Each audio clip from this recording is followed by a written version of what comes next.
It's the Geek Talk MD board game. Roll the dice to move your chicken balls. He said balls. Around the board. Geek out on the subject your chicken balls. Big hairy ones. Really? Really? Yeah. You guys are a bunch of sellouts. That's what kind of low level something did you have to sing to? Oh, well, that went off pretty well. That came out just the way I hoped it would. Okay. All right. Welcome to Geek Talk MD. Yay! This is episode 18. After 2 hours of technical difficulties, we're finally here. It wasn't 2 hours. It was 2 hours. It was 2 hours. It was actually 2 hours. You guys have done this before. That's why it went so quickly. That's exactly right. Okay. So, for episode 18, what's our episode? What's our topic? Oh, our topic is board games. Board games. Board games. Yay! And we got we didn't even coordinate that. That was amazing. and we have special guests. Dave, who are our special guests? No, I'm not the special guest, but we have Lionel. Hello, is it me you're looking for? Yeah, me, Lionel. Yes, that is I. What? No. And yo, we have Adrian. Yo, Adrian. Mr. Adrian. Which sounds back, amazing, Adrian. really. Welcome back. Adrian. So here we go. So we're talking about board games today, and we've been talking about having this episode for a little while. But before we get into it, just want to make sure we clarify that there's so many different types of board games out there that we really need to focus this one in. We're not going to cover off things like miniature games like Warhammer. We're going to try to avoid the pocket card games like Munch or pocket dice games like Zombie Dice, which is an awesome game, by the way. It is, yeah. We're just trying to focus on board game. It is. It's fun and it's quick. But we're going to focus on board games. And so really, I thought the best way just to sort of break the ice would be to find out what some board games to see if you grew up in a board game family. I know some people have, but not everybody has. What about you, Mo? Did you do board games around the household? Well, yes and no. Mom wasn't very big on board games at all. Okay. My dad was really only interested in playing chess or backgammon. But he never called it backgammon though. He called it by the Middle Eastern name sheshbesh, which don't even. I don't have. That's not a real name. That is That's not a real name for anything. If I sheshbesh. You made made that up just now. If you actually watch the first Iron Man movie, when Tony Stark and Professor Yinsen are playing backgammon in the cave, you'll actually hear them say it. Oh, Yeshbesh? Sheshbesh. Oh, sheshbesh. Yeah. Oh, that's completely different then. Cool.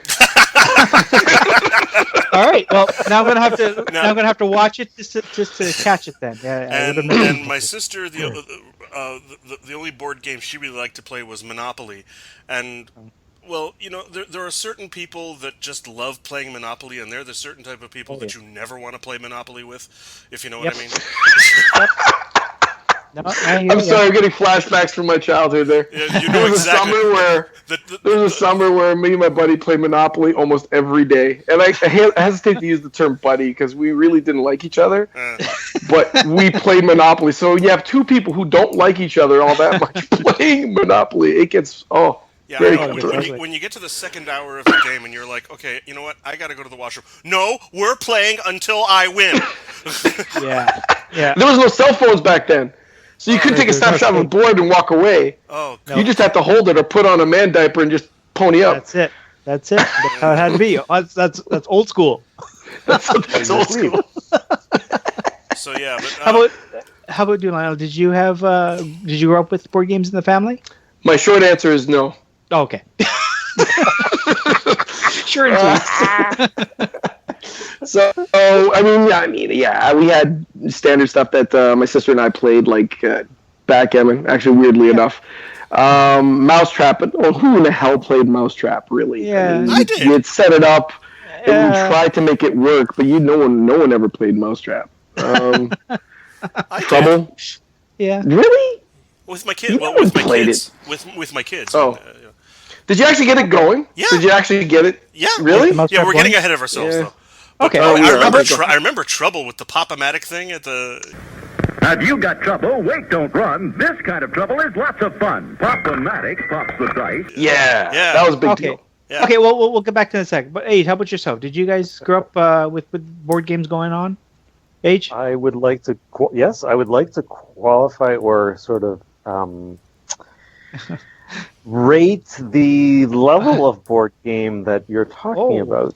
Because you see, I feel like there's different thresholds. This is true. This is true. Holy cow, your family had thresholds? That's amazing. Oh, yes, yes. Having the game. We had a lot of games, but we didn't necessarily play them all the time. Okay. And I didn't feel that, like, from today's point of view, that my family back then would be considered as a board game household. Okay. However, we did have close family friends that I considered would be that, but then again, I wasn't there all the time. Every time we went over there, we ended up playing board games. So but that just might have been our shtick, you know, like we might have just sort of clicked together like that. And I don't know what they did on the other days. They may not have touched board games at all. Oh, so it could have just been, something you guys did when you guys were together, specifically. Correct. Yeah. Ah, okay. Cool. Yeah. So I wouldn't classify it as a board game family as it is. Mm-hmm. Yeah. Yeah, I mean, like for us, we didn't have board games as such. My mom grew up in a very strict household, so even card games were not allowed. Get out. That's crazy. But my mom, she my mom was old school, so their games and their toys they used to make themselves. So she sort of passed that on to me. And one of the very first actual board games that she and I played, she actually made. And she basically took a piece of cardboard and she drew out the thing on there, and we used buttons for our pieces. And effectively, it turned out to be like the game Trouble, except we'd roll dice. But the concept was the same, where it had the track that you would run around and you try to get your piece into home. But we'd be using buttons and this piece of cardboard that she drew on. And what would be our sorry, home Dave. Yeah, I'm just like I feel sadness for you right now. Well, it was fine. It was what it was. So, you could almost hear him finish that story off with, "Yes, we may not have had the Pop-O-Matic bubble, but we were happy." But we were happy, damn it. There's some sort of Disney cartoon or movie there somewhere.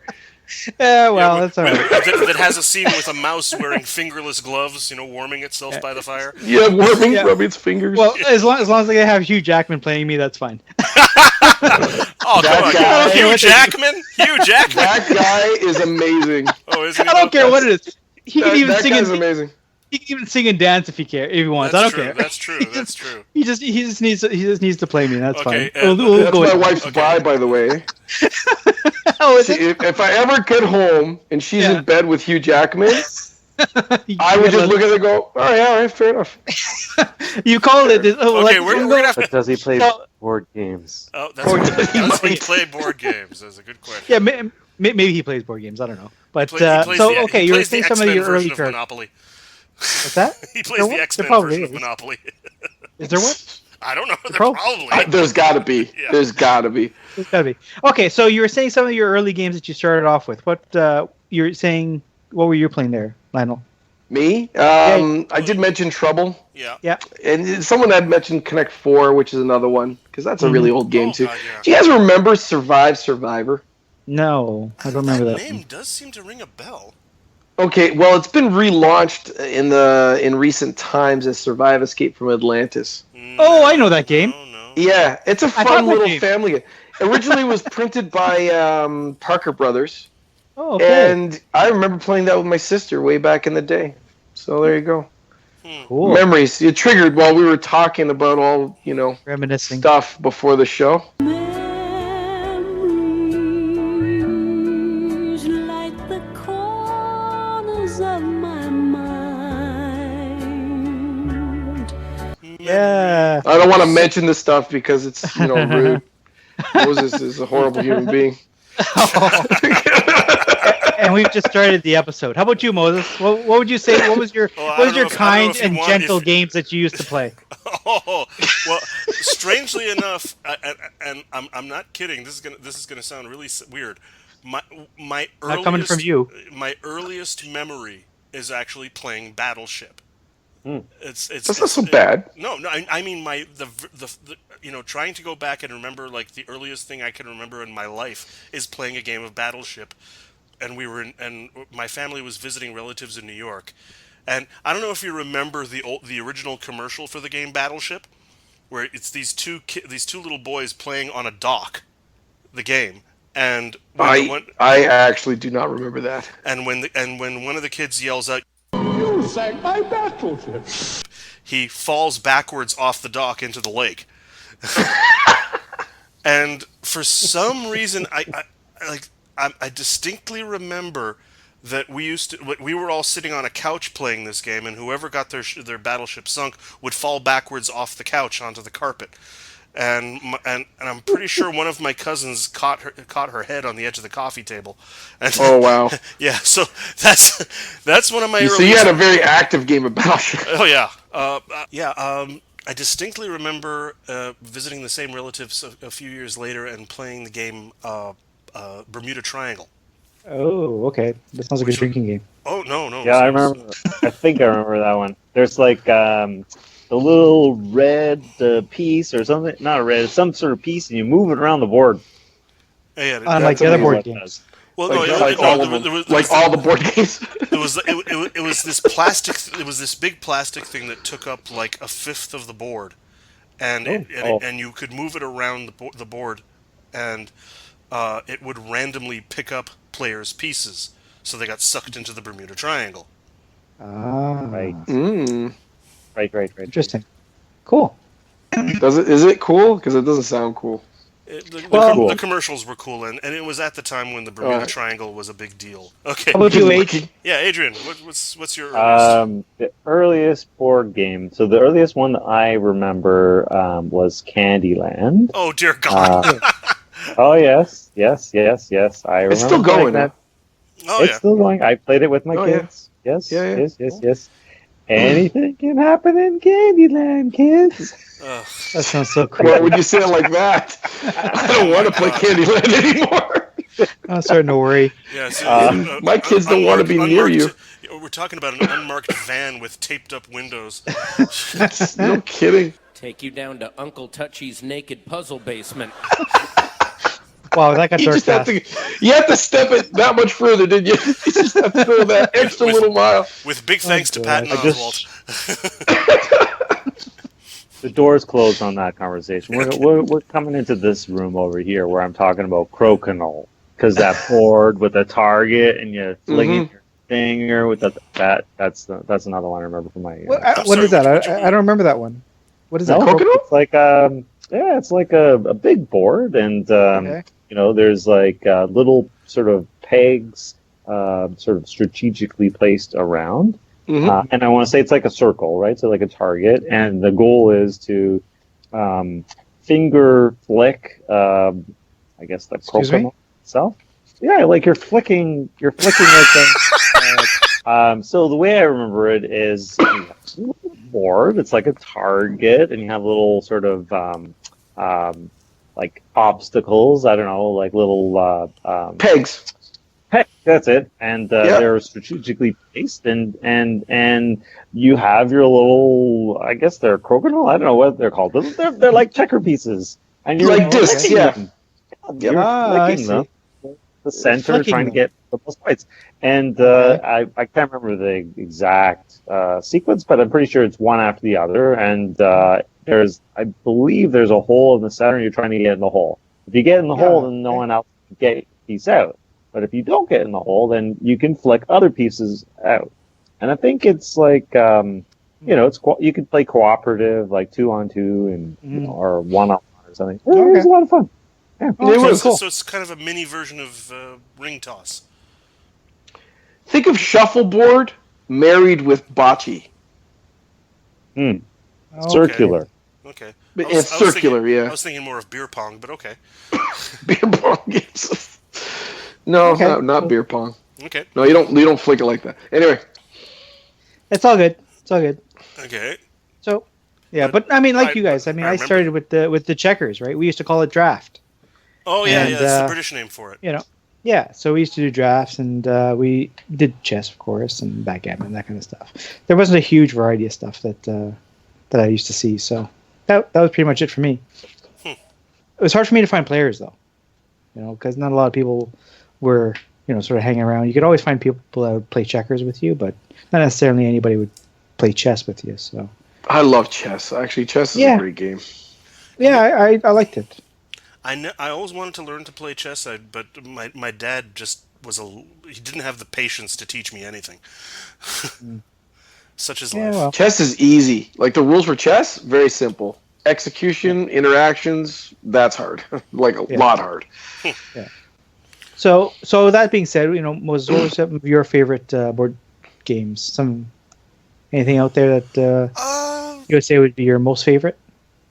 This is today's favorite, right? This is not your, you know, age 8 or age 12 or well, okay. If Adrian, if you want to put that criteria, then I'd probably have to say Trivial Pursuit. Okay. I have a very, very weird memory.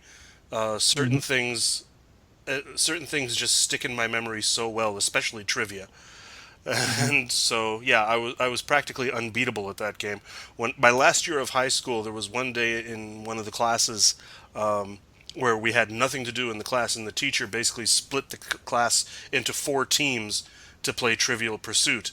And after a certain point, he just started making the teams like he like one team was getting their asses kicked, so he moved them all into, like, split them all up into the rest of the class, so there was now 3 teams, and he kept going like that until it got to the point where it was the entire class playing against me, and I still won.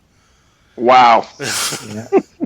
You are some sort of weird idiot. Smart. Yeah. That's why I don't like Trivial Pursuit. I have to agree.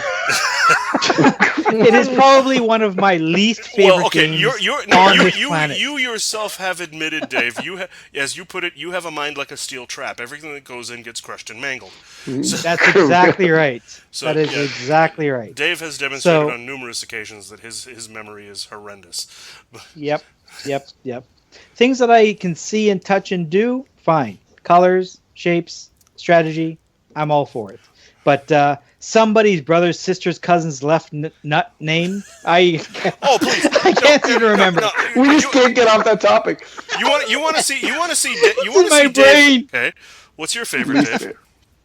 Favorites? Yeah. Well, you know, I have to say, you know, I tried different things as I was growing up, but when I started going to Can Games, which I mentioned in a previous episode, it's a game convention that goes on in Ottawa on the May long weekend. That was our very first episode. I've heard good things about Can Games, actually. Yeah, and it's a great time. But one of the things that I really got a good exposure to were different types of board games that were there. And one of the very first board games I played there was a game called Talisman. And anyone that plays board games probably knows it, but for those that don't, Talisman is basically it's a game where you take on the role of a character, and there's a fairly typical board that you have to move around. It's like a circular concept, and try to fight your way to become more powerful and to work your way towards the center. And there's different things you can pick up and so forth. And the thing that I liked about this board game was, one, you know, it had a fantasy theme, which was different than, you know, the typical, you know, monopolies and other things that you would typically see, like Trouble and all the rest of the stuff that we've already mentioned.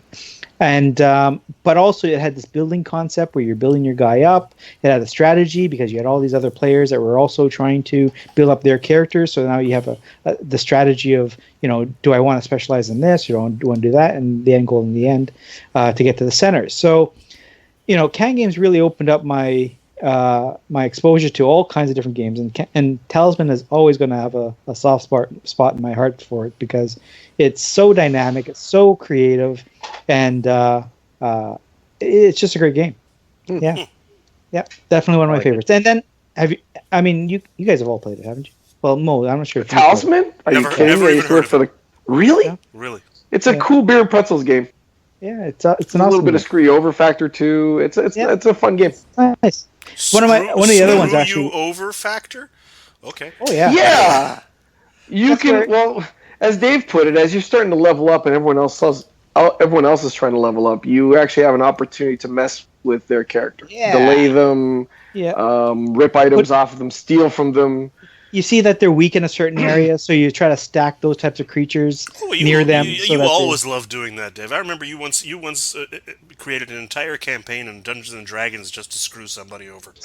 Speaking of which, there's another game that I grew to love from Can Games, and that was Robo Rally. And again, for people that don't know this particular game, you play a cute little robot, and you get a set of cards that are randomly given to you, and these cards consist of movements, and there are different types of movements that you do. But the fun thing about it is you have to pre-plan your moves based on where you are and where everybody else is, and your objectives, and you put down your 5 moves, and then everybody reveals their first move at the first time. So that all seems all nice and neat, except for the fact that you could hit each other and bump each other, which means suddenly where you wanted to move forward, you can no longer move forward. And there are traps, and there are crushers, and all kinds of nasty things that happen to your cute little robot. Not to mention the fact that every robot shoots out of its guns every single round. So there's much blood and mayhem. Well, I guess oil and mayhem. Robo Rally is an excellent game.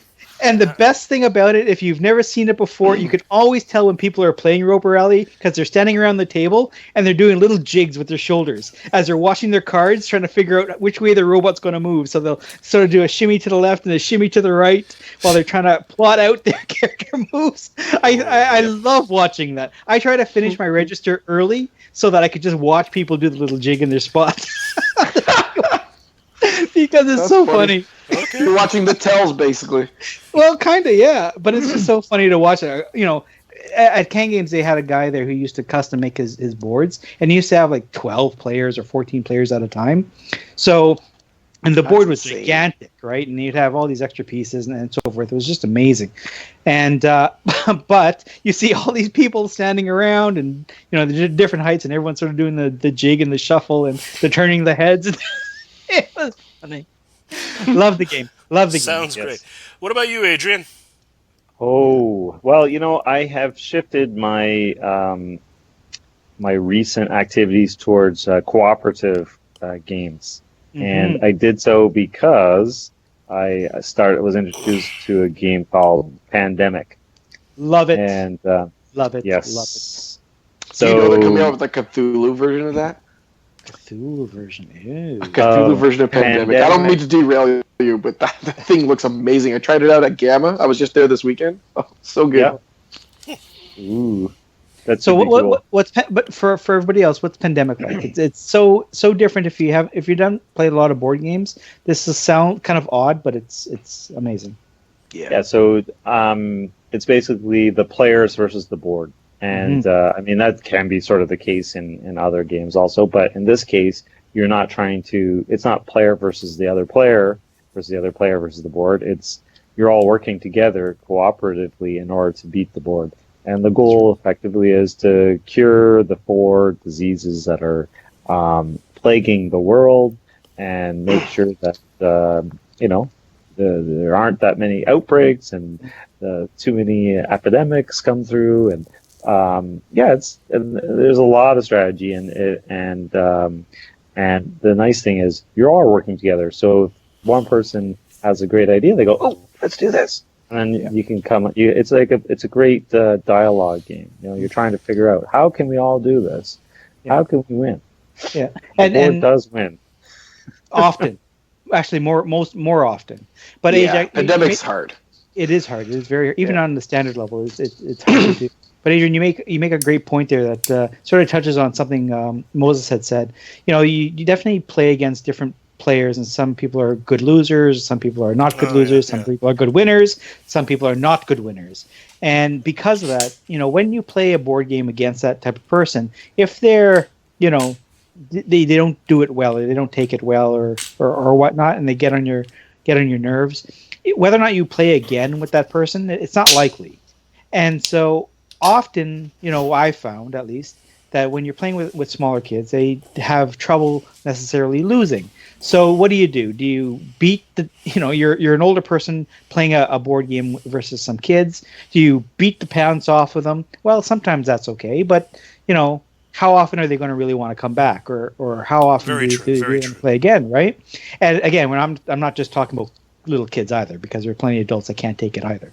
And so Adrian makes a great point that in this case it's actually a cooperative game, and this is a true cooperative game, not like the kind, there are some cooperative games that you do play together, but you have your alternative motives. This one is truly, you do have to work together. Everybody has a different power, and you have to work the powers together. You have to figure the best set of like how you're going to play your turns, and you have to talk it out. You have to strategize. You have to work together as a team. Otherwise, there's no chance for you to win this game. And this game will whoop your butt every single time. Any dissension in the ranks, and you're dead. Like It's Pandemic, everyone has to be on the same page and cooperating. And Yeah. no, you're right. And that's the thing, is that either you all win or you all lose. And the nice thing about that is that you'll come back to the table again to play this game, because it's the same thing. You don't have necessarily one person always winning, or putting up a face every time they're not getting the cards that they want, or that kind of stuff. It's just you work together. And what I've noticed is, and maybe they've always been out there, but after Pandemic, I've really been looking for more cooperative type games, because for my son playing and so forth, I want to find games that we could try to do together. And although he couldn't do Pandemic's a bit complicated for kids, but favorites right now, I really enjoy playing Ticket to Ride. She's got a ticket to ride. What's that? A gateway game. Yeah, it's yeah, exactly right. Yeah. Gets new people into it real quick. Yeah. When someone gets into board games, they play one of 3 or 4: Ticket to Ride, Settlers of Catan, and Carcassonne. And Ticket to Ride is just an excellent game. So it's just a fun, easy, simple. I love when people first get introduced to it, Adrian, and they're all like, "Was this game new?" Yeah. yeah. There's 47 different flavors of it. Yeah, no kidding. Flavors? Yeah. Oh yeah. There's different countries. Well, the premise of the game is that you're basically a train want-to-be tycoon, and you have your train, and you'll get cards that'll say, if you can get this type of material if you can get this type of material to this type of city, then you'll get extra money. So the goal here is that you have this gigantic map, and in order to get your train from point A to point B, you have to build tracks, and that costs money. So you have to start building some money by making little trips, and the more money you make, the better the train you can start upgrading. You can get more tracks. You can start building better routes to So it's kind of like a haul board game. goods. So it's kind of like a board game version of Sin City. Board game version of Sin City. Sim City. Sim City. Not Sin City. No, not as such. Not as such, because it's more like a tycoon. It's more like a tycoon type game. So the goal here is that you want to build your tracks from different stations and in different cities, but other people want to do the same thing. And there's a certain cost involved with how many times you can connect to a certain city, and it is possible that you can't no longer connect to a certain city, so you have to build a train route around it, or you have to ask permission to use tracks and so forth. So it's really everybody can start the game pretty easily, and it doesn't take a lot of know-how to pick it up. It may seem a little complicated at first because there's lots of pieces, which could be a little bit daunting, but it's not. Once you actually start to play and you get your first set of cards and you say, okay, this is what I got to do. This is my train. These are the stuff that I need to haul. Where can I get it? Okay, I can get it from here, so this is where I need to start. And then once they get started, it goes by really, really well. It sounds a little boring, but it's actually not. There's a little bit of a screw you over factor in the game. Yeah. Laying your tracks before he does, and bumping him out of that market. And it's actually really, really cool. It's real easy to play. It's a classic Euro game. I don't know how else to put it. Just the concept of cooperative games is something completely new to me. But okay. Yeah. Well, Ticket to Ride is not cooperative. Okay. No, that one. This one. Yeah. No, it's very okay. But what about you, Lionel? Is there one that stands out? You know what? One of my faves currently right now is Dead of Winter. You guys ever heard of it? No. I haven't. No. We sold the crap out of this game in the store. It was Yeah, well, it's Dead of Winter. It's got zombies in it, and people go, it's a zombie game, but it's not really. It's got zombies in it. I mean, it's as much a zombie game as Walking Dead is a zombie show. Okay. So Walking Dead is not about zombies. Zombies are there. People. It's about the people. It's about the highs and lows, decision making, the pinnacle of humanity, and the absolute darkness that they sink to. So what this game does is kind of put you in crossroads situations. So what I mean by that is you have your colony that you have to feed, shelter, and then the weather pattern hits, which is zombies coming constantly banging on your doors. So you have to keep on putting up barricades. And of course, it's in winter. Winter is coming. You still have to leave your colony to go scavenge in, say, the police station or the library or what have you. And at the beginning of the game, there's always this intense objective you have to complete. Either you have to get fuel or you have to get food. And the idea is each one of us has another secret thing that we got to do. Right. To win. I put that in quotations. You can't see me quote right now, but this is Lionel quoting in the air. This game is really, really hard to beat. I don't know anyone who's actually beaten the game. And then when they say they have beaten it, it's always on easy mode. It's cooperative? It is a cooperative. Oh, okay. Wait a second, mode? When you is this when you say yes. mode, is this an electronic game? No, it's a board game with different modes. Yeah. So you can really crank up the difficulty and have maybe a trader mechanic involved in the game as well. Okay. But you don't know if it's in play or not. Oh, interesting. And that really dials up the tension because sometimes when everyone's making decisions, is he making that decision because he's trying to help, or is he trying to help himself and screw over the party? Interesting. Yeah. Interesting. It's an incredible game. Yeah. And Moses, to your point, and it's a good point, that a lot of these cooperative games have different modes, and they may or may not call it that, but they usually have different things that you can add or subtract from the game to make it a little bit easier, a little bit harder to actually succeed against when it is a cooperative game. But a lot of people they'll try to play it regular or normal or whatever the normal is, and they'll find that maybe they just can't beat it, and there are reasons for that. So they may want to try something like one of the the alternate versions of it. Yeah, exactly. Well, anytime you're talking a cooperative, though, all cooperative games universally are hard. Mm-hmm.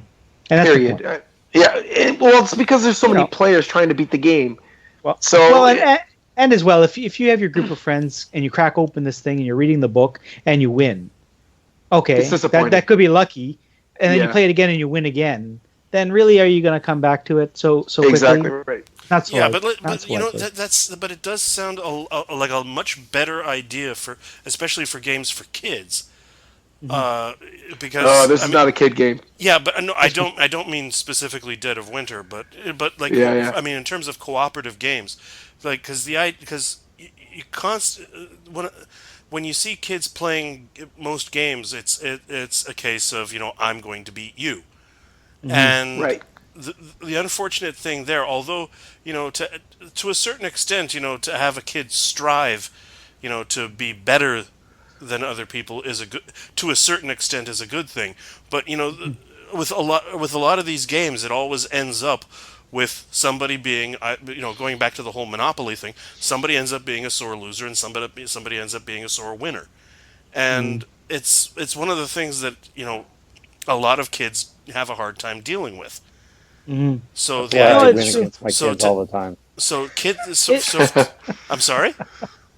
I said that's why I try to win against my kids all the time, because honestly, they need to learn to lose in life. That's the good way to do it. It's very safe.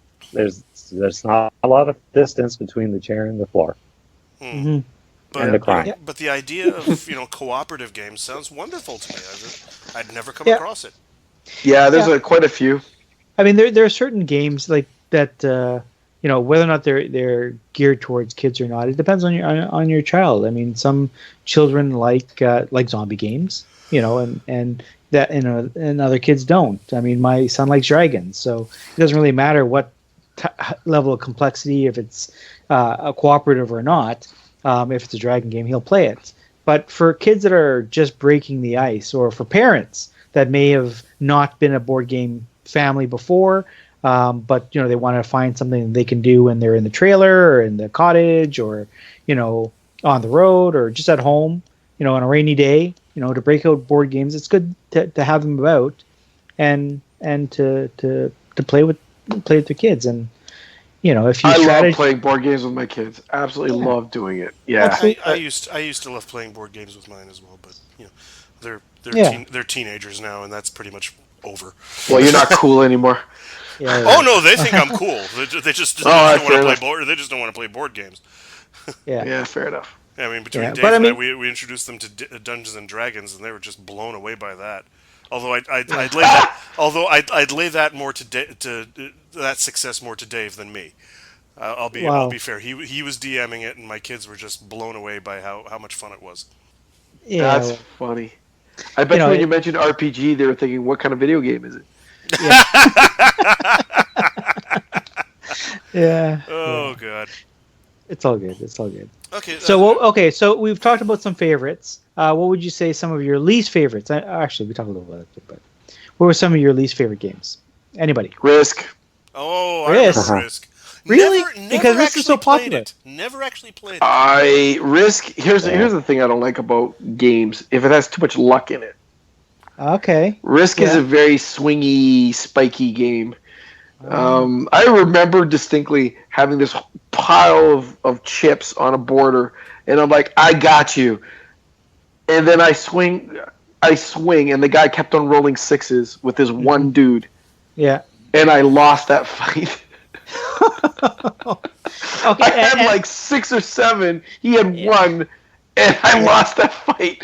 I couldn't believe it. I couldn't believe it. So, just for people that don't know the game Risk, if there's anybody out there who doesn't know what Risk is, it's basically it's a world domination concept game where you start off in a country and you start building up troops and you expand your empire to try to overtake neighboring countries, areas, and so you expand it. So Neutrals first. Right. Yeah. And so you basically, the better chance to win is obviously you have more troops in a certain area before you try to move into the next area. So to what Lionel was saying is that if you have 7 guys against 1, obviously you're going to trump some. The odds are in your favor. The odds are in your favor. You would think. Yeah. You would think. And the crappy part is this is after hours of play, right? Yeah. And then all of a sudden it swings the other way. But he doesn't have the strength to win the game. So you don't have to languish as this board game as everyone starts building again for the next 3 freaking hours. That's Risk. Risk is just... Now, Risk 2010, on the other hand, much better. Wasn't there a similar game? A new version, yeah. Wasn't there a similar game called Stratego? Oh, Stratego is a great game. Okay, that is not similar at all. That's a bluffing game. Well, what was Stratego? You had blinds, basically. What I mean by that is you didn't have a cardboard blind in front of you, but you had your troops, and the troops that were facing the opponent had blanks, and when they were facing you, you had your different troop types, and he was basically trying to figure out where your general was. So there was a lot of bluffing and mind games involved with Stratego. Mm-hmm. And depending on the troop type you'd show, it'd have more like movement across the board or what have you.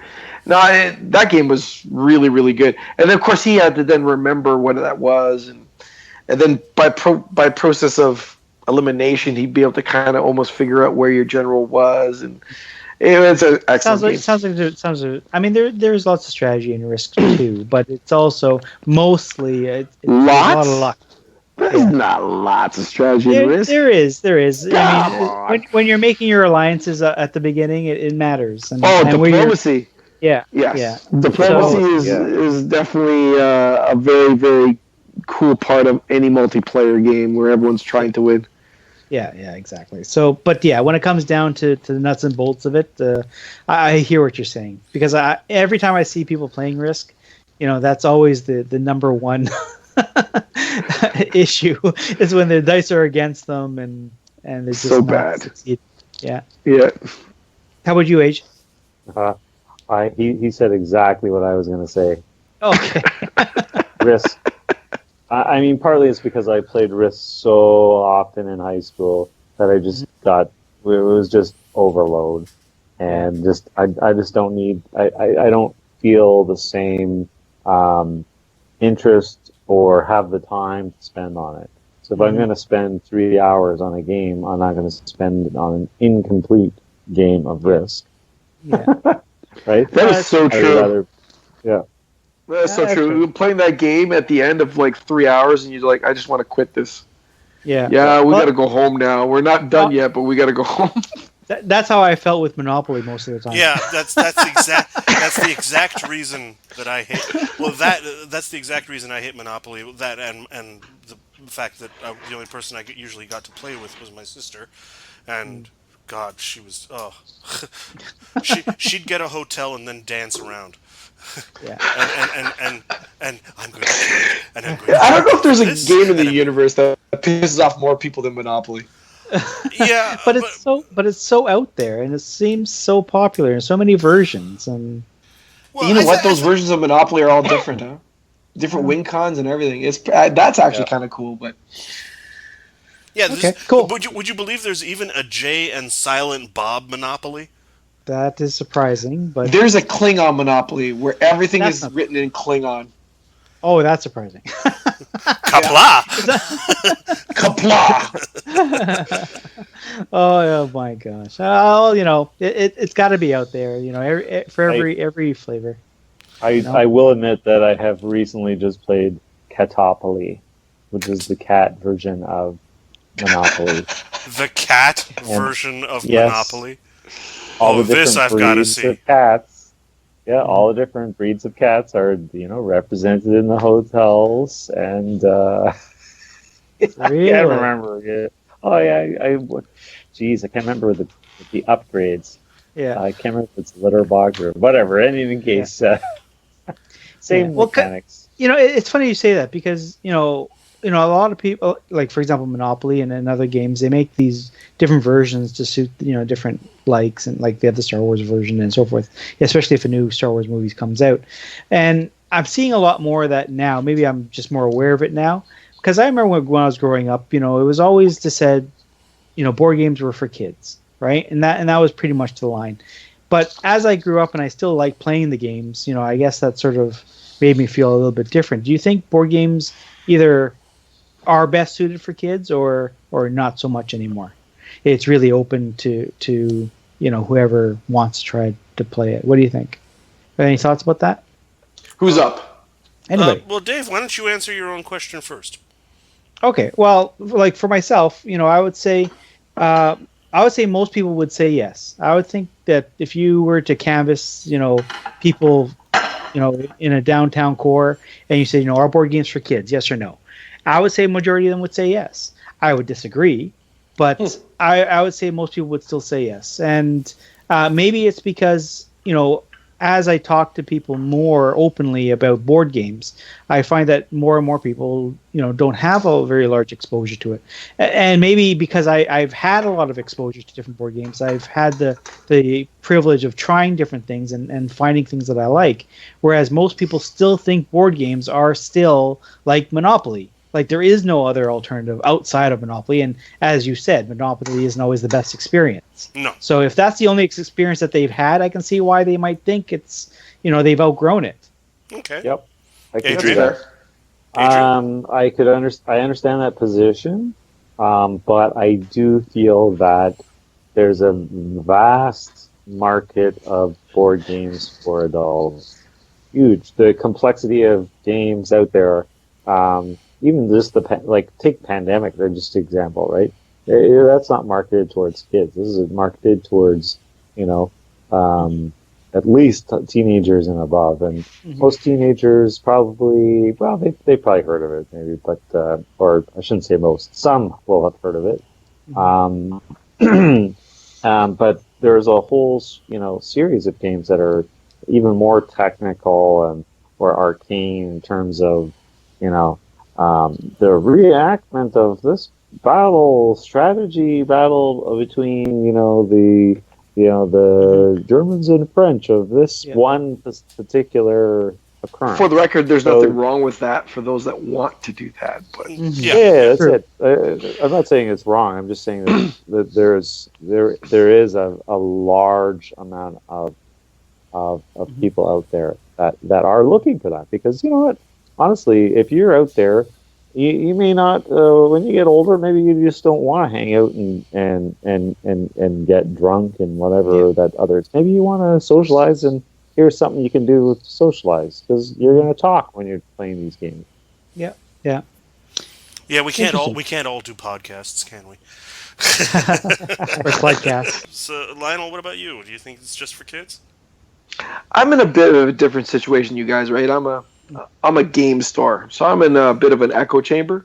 Yeah. To me, it just seems like everybody's into board games. Board games is one of my fastest growing sections of my shop, and the demographic is huge. Huh. Like, it just really ranges, and so many more adults and young adults are getting into board games. It seems like it's really catching. Because the thing about board games, and this may not be true for everybody, but at least it was for our group. And I've said this before, we used to role play, and we used to role play quite often.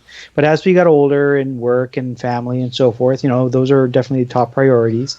It was harder and harder to role play. Yep. And so our group transitioned into board games, and that's how, for myself, I started really focusing on board games. I wasn't really focused on board games before that. But afterwards, and now when I go to conventions or I'm talking with people and they say, "Oh, have you tried this game or whatnot?" I would consider it for bringing it to our group of friends. But now that my son is growing older, I'm also thinking, well, what would be something he might like?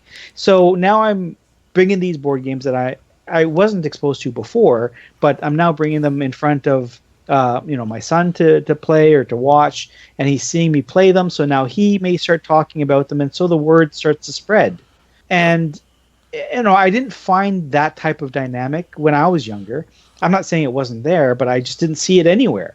I didn't see that next generation sort of taking on the mantle of enjoying and talking about board games like I do today. It is strange. Like, RPGs seem to be making a massive comeback as well. It's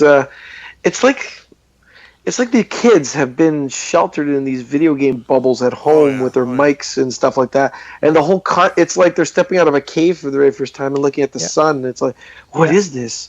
I get to talk to people across the table from me, and I get to have fun with Dad? But that guy's a goof. He's not cool. Regardless of what Moses says.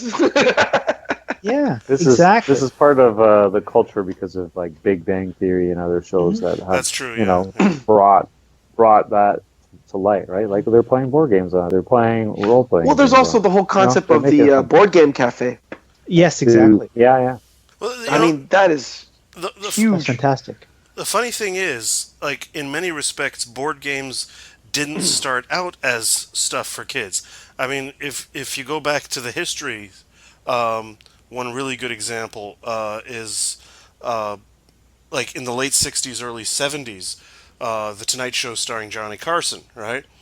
And he and one of the big sex symbols of that time, Zsa Zsa Gabor, on the show decide to demonstrate how you play Twister. Okay. And would that be a board game? But okay. Well, no, it is technically a board game.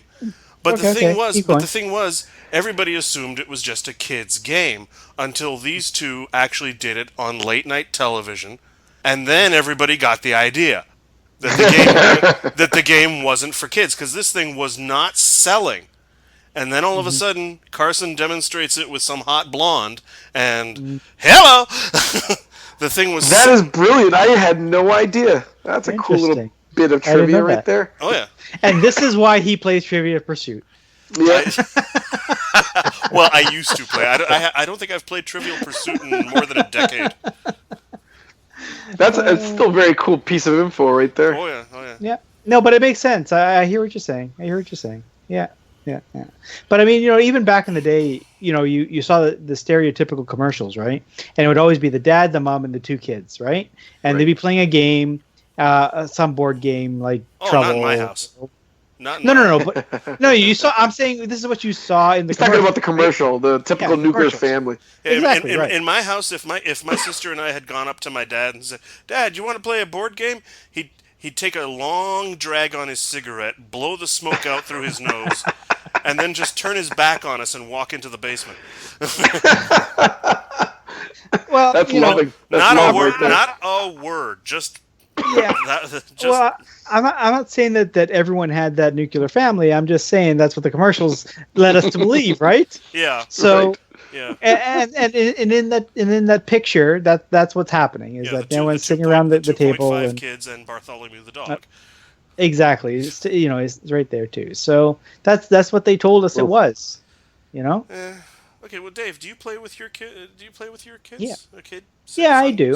Son? Yeah, I mean, again, for him, it's got to be a short game, like a game that's 30 to 45 minutes tops. Ideally, if it has dragons, we might be able to stretch that, but that's my time zone and that's my frame for now. But how old is he? He's 9. 9. So, okay. Well, yeah, that's okay. I get that. Yeah. Key of Tokyo is a great game. Well, exactly. Yeah. Well, and that's one of the ones that we have on our list. But I mean, we play what's it called? Zombie Dice, and we have a couple of other. Those type of games. One of the games that I bought a while ago, and again, it is cooperative for boys and girls out there. It's called Castle Panic. Now, it's not necessarily a quick game. It takes a little bit to set up. But once you get the ball rolling and once your kids get used to the cards, there's not a lot of reading involved. And there's a lot of luck and chance, but you do still have to work together. There's no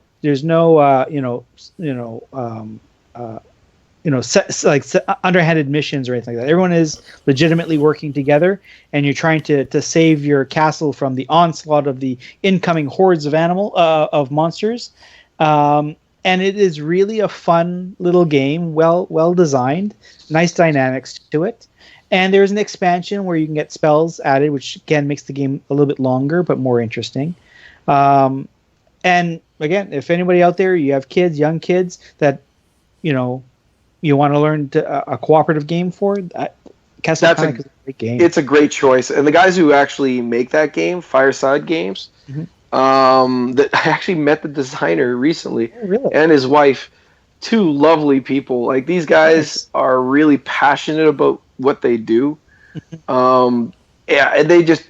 I love Castle Panic. It's just a nice, simple game. Everyone kind of works cooperatively. Like, the ideal is, of course, going against Dad or something like that, and Dad playing the bad guy and trying to beat Dad. It's just, and there's variations of it too. They're coming out with a Castle Panic Star Trek. It's just amazing. Oh yeah, and this thing's amazing. I can't wait to get it in the shop. It's you get to rotate your ship. To fire because there's arcs on it and there's fields around it too, so that's really neat. That's really neat. Yeah, that's really cool. But again, it's nice to see these types of games, that are cooperative. And in this particular case, I think it could take up to 6 players or so. So there's actually quite a few players. It's not like the standard 4. Okay. So for that, it's good. What about you, Adrian? Oh yeah. It's not. We don't play every day or anything like that, but. And I have a 9-year-old as well and a 12-year-old. So we do kind of go with the least common denominator, the youngest. And so we did go through a Disney princess board game period. And Cinderella. Yeah, that mushroom game that. Too. That mushroom game? Where you you're gathering mushrooms and it's all cutesy. It's all cutesy. Not your kind of mushrooms. No. They are magical mushrooms. I was just so funny. Moses, man, every time he comments, I know. He's so evil. Did you say mushroom? Yes. And Dave, let's clarify that. Welcome to the conversation, Moses. You're walking down the path in a forest, collecting mushrooms Yeah. Actually, I had this image in my head more along the lines of that. I'm sure you of, did. Of the dancing mushrooms from Fantasia.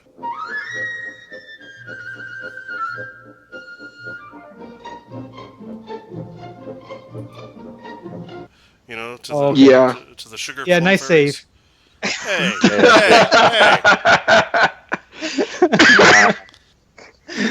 In any case, Cool.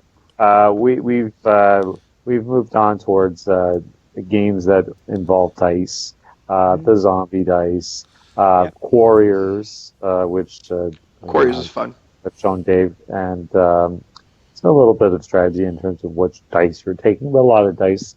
So we've kind of moved in towards that, and other card games, which we're really not sort of talking about tonight, mostly. So from the traditional sense, we've still broken out because we have Candyland. I still break it out. Yeah.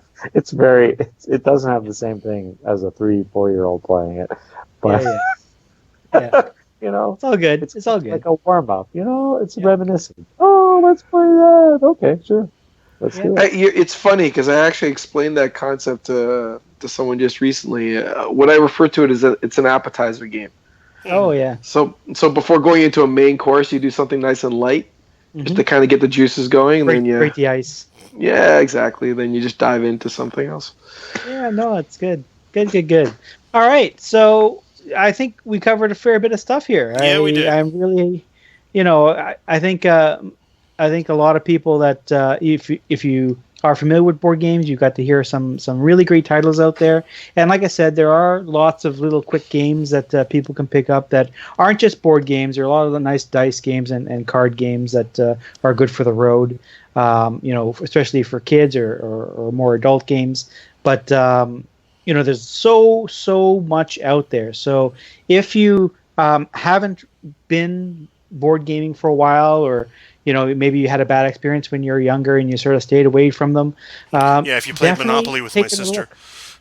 Yeah, well, or yeah. So there are so many different types of games out there. I challenge you to go to a gaming store, go to wherever board games are available to try out, and try to look at some or look at some blogs, or contact Lionel or one of us or whatnot, and we can give you some suggestions, because there's lots of stuff, so very much stuff out there. It's just ridiculous. You have no idea. I have no idea.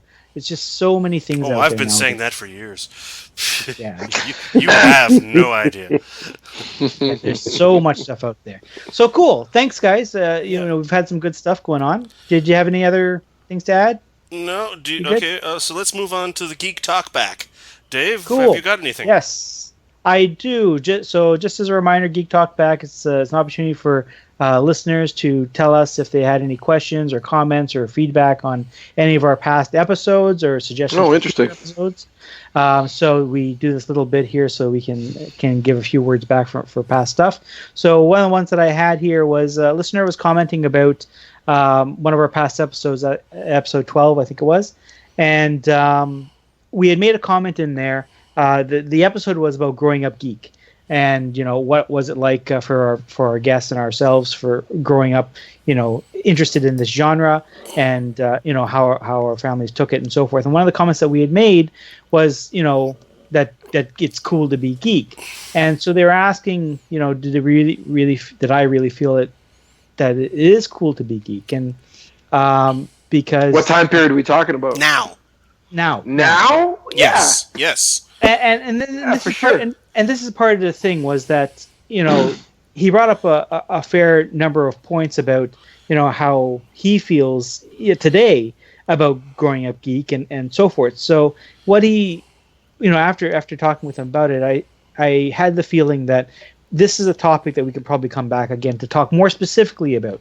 Before, we were talking about just growing up geek and what it was like in our family life and so forth. But for this topic that we can do in a future episode, we can focus specifically on, do we think that it is cool to be geek? Well, yeah, and are shows like Big Bang and the like helping, or are they hurting the image of being geek? Well, I'd say definitely not. I'd say Big Bang is definitely okay, put it this way: where Revenge of the Nerds failed miserably, Big Bang Theory is a resounding success. Okay, well, this is what I'm saying, is that there's room for conversation, more conversation specifically about that. Like, is it really helping? Isn't it helping? And that type of thing. So what I'm going to do is I'm going to pose it that we'll take a look at it for a future episode. We'll bring some guests on, and we'll re-review this particular topic specifically.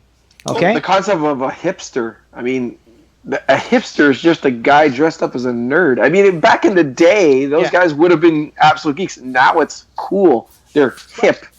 Yeah, but they're not. But they're not. Yeah. Oh, but they're okay, not.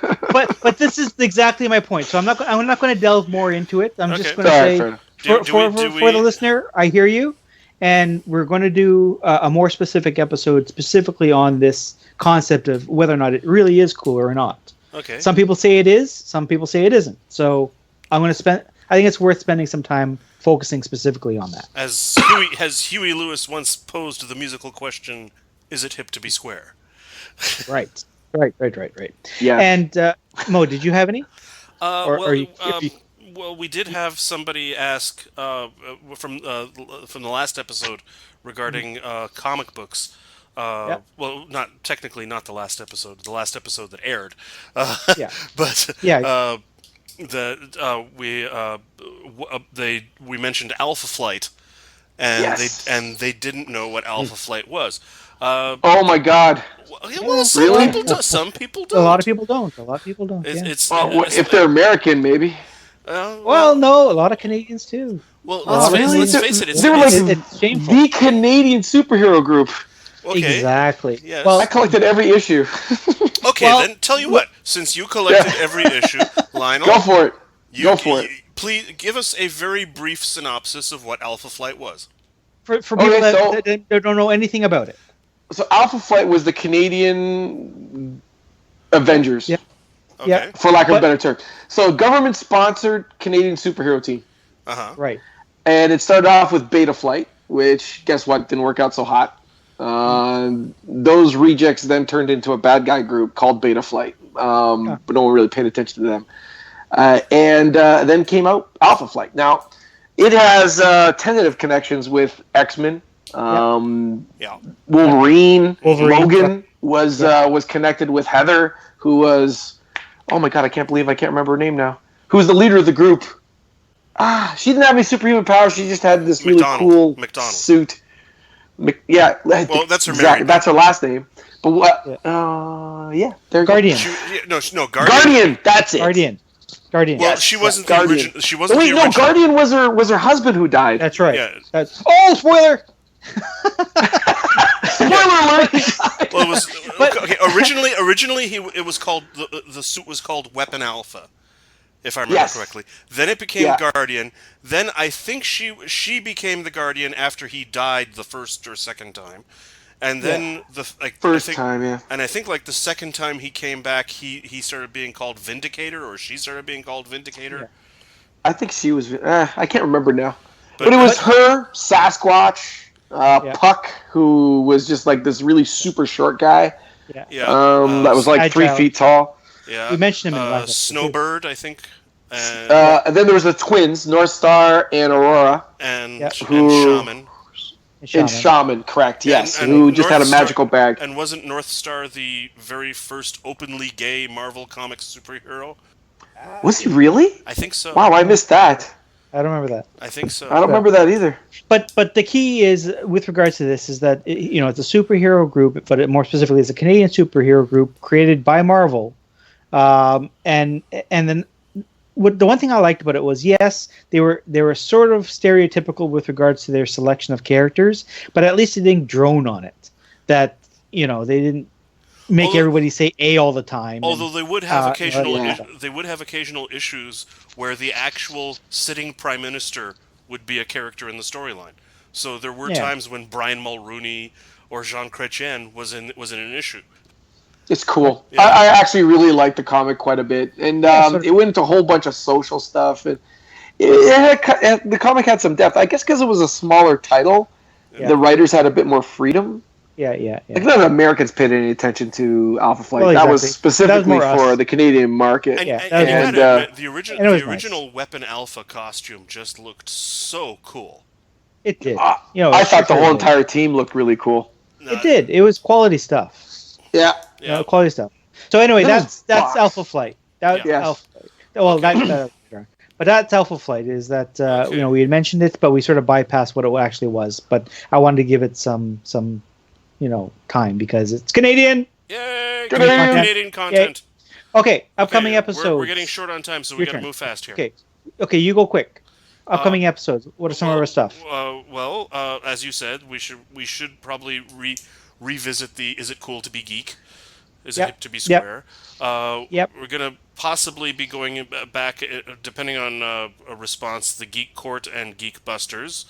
Right. So just a quick reminder, Geek-court, we're asking for people that if you have an argument or disagreement with a friend, a family member, or whoever it is, somebody that you know, and you're arguing some sort of nerd trivia or nerd fact, like, should this have happened, or, if whatever. Yeah. You love something, they hate something, bring it to us. We'll give you, 10 to 15 minutes to argue your points to us, and we'll give verdicts at the end. And the goal here is that we're going to do little recordings, and once we have enough of them, we'll piece them all together, and we'll make that into an episode. So and a caveat: let's avoid doing anything that MythBusters has already covered.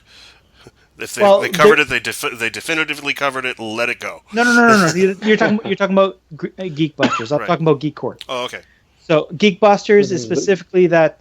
If there's some sort of urban legend or whatnot out there, you bring us your facts about them, and at the end of that episode, we'll piece it together, and at the end, we'll give whether or not it was actually true or not at the end.